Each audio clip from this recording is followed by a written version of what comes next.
ഇന്നത്തെ സിനിമ വാർത്തകളിലേക്ക് ഇവർക്കും സ്വാഗതം. ലാലേട്ടനെ നായകനാക്കി തരുൺ മൂർത്തി സംവിധാനം ചെയ്തു വരാനിരിക്കുന്ന മലയാളത്തിലെ അടുത്തൊരു ഫാമിലി ഡ്രാമ വിഭാഗത്തിൽപ്പെടുന്ന സിനിമയാണല്ലോ തുടരും.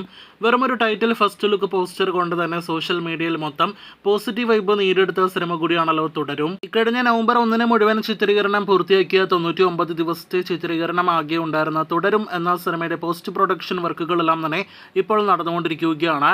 ലാലേട്ടൻ സിനിമയുടെ ഡബ്ബിംഗ് വർക്കുകളിലേക്ക് ജോയിൻ ചെയ്തിരിക്കുന്നു എന്നൊരു അപ്ഡേറ്റ് ആണ് ഇന്നേ ദിവസം വന്നിരിക്കുന്നത്. നവംബർ 15-ാം തീയതി മഹേഷ് നാരായണൻ സിനിമയ്ക്കായിട്ട് ശ്രീലങ്കയിലേക്ക് പോകുന്നതിന് മുന്നേ തന്നെ ലാലേട്ടൻ തരുൺ മൂർത്തി ചിത്രം തുടരും എന്ന സിനിമയുടെ മുഴുവൻ ഡബ്ബിംഗ് പൂർത്തിയാക്കുമെന്ന് അറിയാനായിട്ട് കഴിയുന്നു. ചിത്രം അടുത്ത വർഷം ജനുവരി 23-ന് തിയേറ്ററുകളിലേക്ക് എത്തും. ഈ വർഷം നേരത്തെ തിയേറ്ററുകളിലേക്ക് എത്തിയ മെയ് അഴകൻ എന്ന മികച്ച സിനിമയ്ക്ക് ശേഷം കാർത്തി നായകനെ എത്തുന്ന അദ്ദേഹത്തിന്റെ അടുത്ത തിയേറ്ററുകളിലേക്ക് എത്താനിരിക്കുന്ന സിനിമയാണ് വാ വാദിയാർ. സിനിമയുടെ ടീസർ അപ്ഡേറ്റ് പുറത്തു വന്നിരിക്കുകയാണ്. ഇന്ന് വൈകിട്ട് 5 മണിക്ക് വാ വാദിയാർ എന്ന സിനിമയുടെ ടീസർ റിലീസ് ചെയ്യും.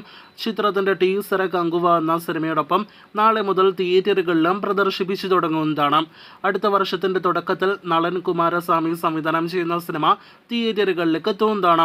വീഡിയോയിലെ അവസാനത്തെ അപ്ഡേറ്റ് ഉണ്ണി മുകുന്ദന്റെ കരിയറിലെ തന്നെ ഏറ്റവും വലിയ സിനിമയായ മാർക്കോ എന്ന സിനിമയുടെ അപ്ഡേറ്റ് ആണ്. ചിത്രത്തിന്റെ റിലീസ് തീയതി അപ്ഡേറ്റ് ഒപ്പം തന്നെ സിനിമയുടെ ഓഡിയോ റിലീസ് തീയതി അപ്ഡേറ്റ് എല്ലാം തന്നെ ഇന്നലെ സിനിമയുടെ അണിയറ പ്രവർത്തകർ പ്രസ് റിലീസായിട്ട് പുറത്തുവിട്ടിരിക്കുകയാണ്. ഈ വരുന്ന നവംബർ 22-ാം തീയതി മാർക്കോയുടെ ഫസ്റ്റ് ഓഡിയോ റിലീസ് ഉണ്ടാകുമെന്നാണ് ഒഫീഷ്യൽ അപ്ഡേറ്റ്. ഈ വരുന്ന ഡിസംബർ 20-ാം തീയതി ക്രിസ്മസ് റിലീസായിട്ട് മാർക്കോ തിയേറ്ററുകളിലേക്ക് എത്തിക്കാൻ തന്നെയാണ് ഇപ്പോഴും ഞങ്ങളുടെ ശ്രമം എന്നുകൂടിയാണ് ഒഫീഷ്യൽ അപ്ഡേറ്റിൽ പറയുന്നത്. അപ്പോൾ കാത്തിരിക്കൂ കൂടുതൽ സിനിമ വാർത്തകൾക്ക്.